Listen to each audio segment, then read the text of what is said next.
ప్రేతాత్మను సిద్ధి చేసుకోవడం ఎలా అనే దాని గురించి ఈరోజు మీకు చాలా సింపుల్గా నేను తెలియజేస్తాను.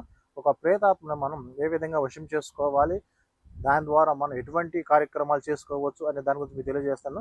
మీకు సహజంగా తెలియజేయాలంటే అఘోరాలు ఎక్కువగా ప్రేతాత్మని వాళ్ళు వశం చేసుకుంటారు. ఎలా వశం చేసుకుంటారు? చనిపోయిన శవం ఏదైతే ఉండిద్దో దాని మీద కూర్చొని వాళ్ళు కొన్ని మంత్రతంత్రాలతో ఆ యొక్క ఆత్మని వాళ్ళ కట్టుబడిలో తీసుకొని వాళ్ళ స్వాధీనంలో పెట్టుకోవడం జరిగింది. అదేవిధంగా ఒక మనిషి చనిపోయిన తర్వాత 13 రోజుల దాకా వాళ్ళ అస్థికలకు అనేది ఒక శక్తి అనేది, దైవ శక్తి అనేది ఉండిద్ది అన్నమాట.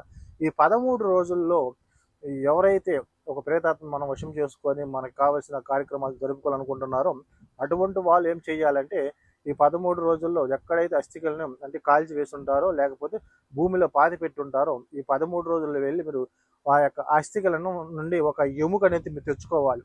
ఒక ఎముక తెచ్చుకోవాలన్నమాట. ఆ తెచ్చుకునే విధానం కూడా ఎట్లా ఉండేదంటే అది తీసుకున్న తర్వాత మీరు అక్కడ ఆ ఆత్మకి మీరు కొన్ని వస్తువులు పెట్టాల్సి ఉంటుంది. అవి వచ్చేసి 2 లవంగాలు పెట్టాలి, 3, 4 పువ్వులు అక్కడ పెట్టి, అదేవిధంగా నల్ల నువ్వులు పెట్టాలి, అదేవిధంగా ఒక తెల్ల మిఠాయి అంటే స్వీట్ పెట్టాలన్నమాట. ఇవి అక్కడ ఒక ప్లేట్లో పెట్టేసి మీరు అక్కడ సంకల్పం చెప్పుకోవాలి. ఒకవేళ వాళ్ళ పేరు మీకు తెలిస్తే ఇంకా చాలా మంచిదన్నమాట.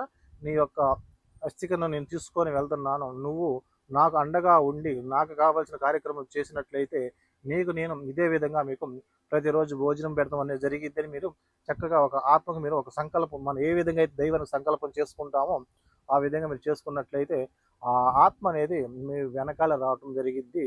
ప్రతి ఒక్కటి కూడా మీకు ఒక యక్షిని, కర్ణ పిశాచి యక్షిని ఏ విధంగా అయితే మనకు చెవులో చెప్పడం జరిగిద్దో ఎదుటి వాళ్ళ గురించి, అదేవిధంగా ఇవి కూడా మనకు అన్ని రకాల పనులు చేస్తాయి అన్నమాట. ఎందుకంటే దశమహావిద్యల్లో ఇవి చాలా ప్రాముఖ్యత పొంది ఉంటాయి అన్నమాట. ఇటువంటి విద్యలు అనేవి వాళ్ళు ఆత్మను స్వాధీనం చేసుకొని వాళ్ళకి కావాల్సిన పనులు అనేవి చేసుకోవడం జరిగింది.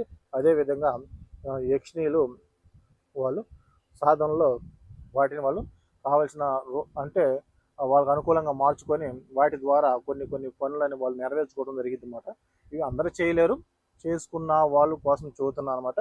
అందరూ ధైర్య సాహసాలు చేసి ఇటువంటి పనులు చేయబాకండి. ఎందుకంటే ఇవి చెప్పుకోవడానికి చాలా అంటే సులభంగా ఉండిద్ది, కానీ చేసే విధానంలో చాలా కఠినంగా ఉండిద్ది అన్నమాట. కాబట్టి 1-2 సార్లు ఆలోచన చేసుకోండి. ఎందుకంటే ఇవి ఒక అందరు చేసే వ్యక్తులు అంటే అందరు చేసే వాళ్ళు కాదు ఇటువంటి పనులు అనేవి. ఏదో మాంత్రిక పూజలు, తాంత్రిక పూజలు చేస్తారు చూసి అటువంటి వాళ్ళ కోసం ఇటువంటి సాధనలు అనేవి ఉంటాయి అన్నమాట. కాబట్టి 1-2 సార్లు మీరు ఆలోచన చేసి చేయండి. కానీ నేను చెప్పిన ప్రకారం చేసుకున్నట్టుగా పక్కాగా మీకు ఆ యొక్క ఆత్మ అనేది మీకు సహాయం చేయడం అనేది జరిగింది. ఈ టైగర్ బ్రాస్లెట్ ఎవరైతే మీ చేతికి పెట్టుకుంటారో వాళ్ళకి ధనం అనేది విపరీతంగా కలిసి రావడం జరిగింది అన్నమాట. వాళ్ళు సింహంలాగా తిరగడం జరిగింది. టైగర్ అంటేనే ఒక షేర్ అన్నమాట. అదేవిధంగా మీరు పొలిటికల్గా ఎదగాలన్న దేంట్లో సరే విపరీతం పేరు ప్రఖ్యాతలు ధనం కలిసి రావడం జరిగింది అన్నమాట. ఇది వచ్చేసి పైరైట్ అంటేనే ధనాన్ని వర్షంలా కురిపించే స్టోర్ అన్నమాట. ఇది ధరించడం వల్ల ధనం విపరీతం కలిసి వచ్చింది అన్నమాట. అది బిజినెస్ కదా ఏదైనా సరే. ఇది వచ్చేసి మనీ మ్యాగ్నెట్. మీరు చేసే ప్రతి ఒక్క పనిలో డబ్బు అనేది మీకు కుంభ వర్షం కురిచింది అన్నమాట. ఇది వచ్చి మనీ మ్యాగ్నెట్ బ్రాస్లెట్.